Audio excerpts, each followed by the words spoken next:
মুখ্যমন্ত্রী মমতা বন্দ্যোপাধ্যায় ইতিমধ্যেই দ্বারোদ্ঘাটন করেছেন দীঘায় নবনির্মিত জগন্নাথ মন্দিরের। আসানসোল রবীন্দ্র ভবন, পশ্চিম বর্ধমান জেলা প্রশাসন ও তথ্য সংস্কৃতি দপ্তরের তরফে সেই দ্বারোদ্ঘাটন অনুষ্ঠান সরাসরি সম্প্রচার দেখানো হলো।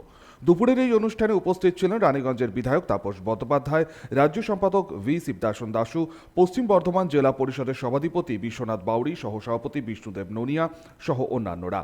এছাড়াও এদিনের এই অনুষ্ঠানে উপস্থিত ছিলেন পশ্চিম বর্ধমান জেলাশাসক S Pannabalam, Asansol Durgapur police commissioner Sunil Kumar Chowdhury, Asansol মহকুমা শাসক সদর বিশ্বজিৎ ভট্টাচার্য সহ অন্যান্যরা। জগন্নাথ ধাম যেভাবে আমাদের দীঘাতে মাননীয় মুখ্যমন্ত্রী মমতা বন্দ্যোপাধ্যায় তার অনুপ্রেরণায় তার উদ্যোগ করলেন, এটা ইতিহাস তৈরি হলো ভারতবর্ষে, শুধু পশ্চিমবাংলায় নয়, ভারতবর্ষে একটা ইতিহাস হয়ে থাকবে।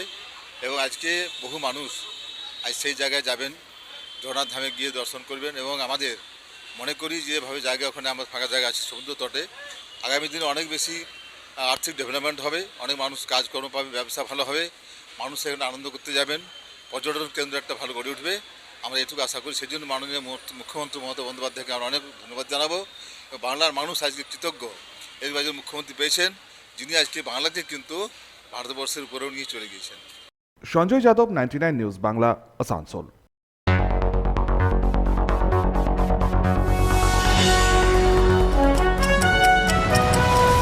আপনারা দেখছেন 99 নিউজ বাংলা। বদলাবো আমরা।